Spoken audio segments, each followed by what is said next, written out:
Guruji, you always tell a story about a butcher who got self-realized, and when asked after self-realization what you are doing, then he told that he's cutting mutton, and what you were doing before. Then also he used to tell that he was just cutting the mutton. So if somebody can be self-realized just being who he is or who he was, then why do you give so much of emphasis to work upon all the aspects of our life? Fantastic. Now, this is a question that is actually related to all of you. So, I'm very happy. Now, if you understand the story, the context that he was mentioning is once upon a time, Pandaripur, the holy land, was full of so many siddhas. So, if you find people, butchers were self-realized, washermen were self-realized, potters, from people from every class were absolute, they were so elevated beings in those times. And once a person asked a butcher who was self-realized, so how was your experience after and before your self-realization? Then he said, before I got self-realized, I was a butcher, and after I got self-realized, I was a butcher. What change happened was not in what I was doing or what I am doing right now. What change happened was in how I am doing it. So when you get self-realized, you don't change what you do generally. You do change how you do it, is what the moral of the story that I explained. And then he was asking me this question, how?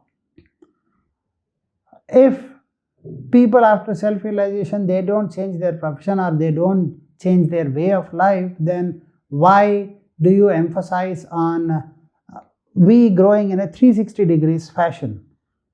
And why do I emphasize that? Now that's a fantastic question. And if you understand, until otherwise, you do not grow 360 degrees or in every area that your mind conceives and perceives that it can grow, you are limited by conditioning. Second, you have to understand in a contextual manner, in those days, the possibility, the Indian economy was fantastically well organized, not like today's. So there, every skill had its own way of income and source of life.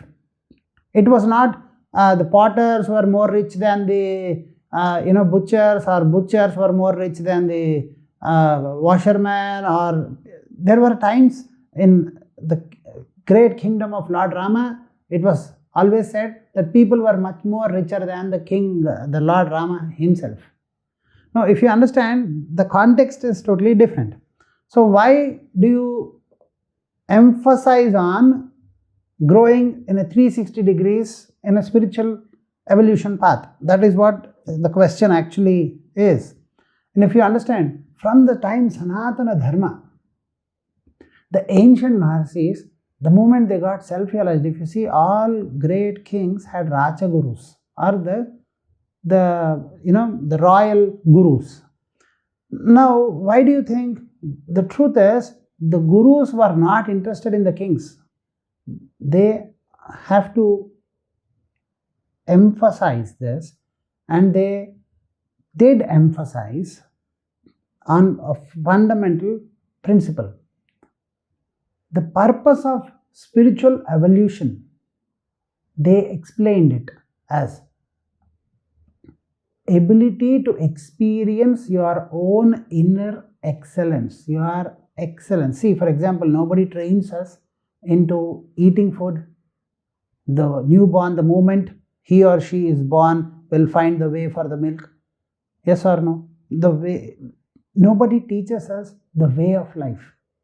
We naturally know about stuff.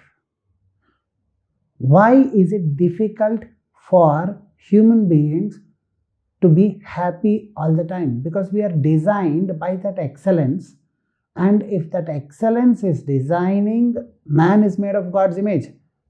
Sanatana Dharma says God himself is existing as whatever is existing. So if God is absolute, if perfection, then everything that is created should also be perfection. What is stopping us from evolution is, now if you understand why should we evolve, there are two fundamental things. What is stopping us from evolution and why we should evolve. If you understand, every human being is an intrinsic expression of excellence.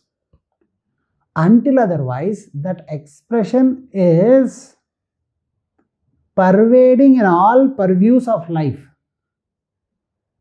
we are not completely delimiting ourselves. Now you have to understand one thing. I am born at a certain conditions in life, situations in life, surroundings in life. I am heavily influenced by them. I am conditioned by them, and I feel only that limitations or that limited possibilities can happen in my life. Now what happens? I experience, by the grace of the Guru and by my inner excellence, I experience that enormous amount of inner infinite potential. Now after that, if I just do what I have been doing, am I clear with you? Then also it is like a channelizing the entire infinite potential in a limited narrow path. So day by day, continuously evolving our capabilities. Man primitively were only there as a hunter. Slowly they developed various vocations of life. And now if you see the various vocations of life, it is enormous.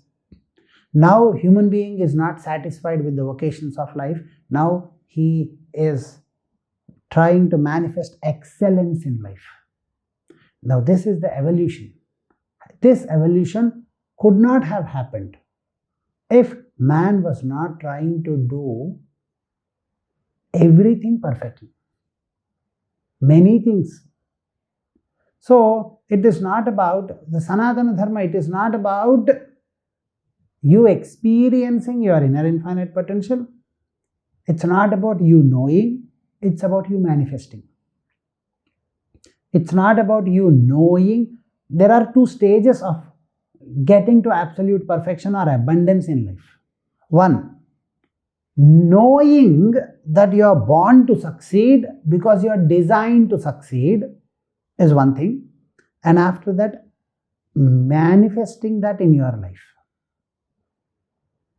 So the ancient gurus, when they experienced their inner perfection, they always guided humanity to easily experience that inner experience of perfection and manifest it in various ways of life. And they have also given path or bookmarks, kind of clues for you, so that you can manifest your excellence in various ways of life. Remember, there is an old saying, when a swordsman perfects swordsmanship, he leaves his sword, because whatever is there in his hands, it just becomes a sword, and he can fight with that. In the same fashion, remember, when you have experienced your inner infinite potential, and when you are absolutely blissful about it, now whatever you touch should be blissful, happy and excellent. So the very purpose of spiritual or human evolution is to pervade in all the directions possible to the mind, than to limit yourself in a limited fashion. But those days, the context that the story, if you understand, the pervasion or the growth in life is also socially, politically and economically limited. Man is supposed to, there are great Maharshis of the Sanatana Dharma who could physically do a lot of different things, who could do a lot of things. Today, if you understand, the intelligence, the expression of intelligence has to be varied. We are living in a multipolar world, in a multi-directional world. In a way, it's not enough if you are an excellent husband. It's not enough if you are an excellent butcher. It's not enough if you are an excellent software engineer. It's not enough if you are an excellent businessman. It's also important that you become a good human being, because today the world is more connected. In those days, the world was not as connected as these days. What happened in Pandharpur happened in Pandharpur. What happened just by the next village was not connected. Mostly. I'm not trying to say it was not connected, but not as connected as it is today. So as we are living in a multidimensional and a multipolar world, where multidimensional excellence is the need of the hour, it is time that we express our own capabilities and not be limited by our surroundings, because the world is continuously expanding, though not territorially, but intellectually, emotionally, economically, in various ways. Of course, socially too. So, the purpose of spiritual evolution is to manifest self-excellence in every walk of life. And that is the reason why you will not find any true awakened person whose way of thinking is limited to one direction. And if you see, there are ancient Maharshis or so-called the true spiritual masters, enlightened. Not one aspect of life, they touch various aspects of life around. And because they do not understand or distinguish the differences, because they don't understand the differences between being a good husband and being a good software engineer. They feel if you are just doing justice to your own inner infinite potential, if you are doing alignment with it, automatically it should pervade everywhere. If it is pervading or if it is flowing through only one direction, that means you are still limited. Adi Shankara, in the great Dakshinamurti Stotra, he used to say, Nana Chidra Ghatam. Now, see, in those days, because there was no torchlight, people used to take a pot and keep a diya, a lamp inside it, and make a hole to it. Then what happens? The light from the lamp used to reflect on the inner walls of the pot and come out through that narrow opening hole that they have made. And when they keep it on the head, and if the hole is properly made, all the light of that lamp falls onto the path. It's like a man-made, intelligent torchlight that they have designed. Now, if you see that excellence, the light, any light that comes from one source will not stay in one direction. It has to pervade. The natural existence is light from one source, though from one source, pervades all 360 degrees. If you have to focus it only on one place, then you have to limit it from so many places. And that's exactly what we are all doing. We are beings of excellence, where not one just department, we are supposed to be happy and blissful in every department of life, or every vertical of life. Only then we are absolutely free, or else we are still limiting us towards or to the mind influences. I hope you understood. Jai Gurudatta.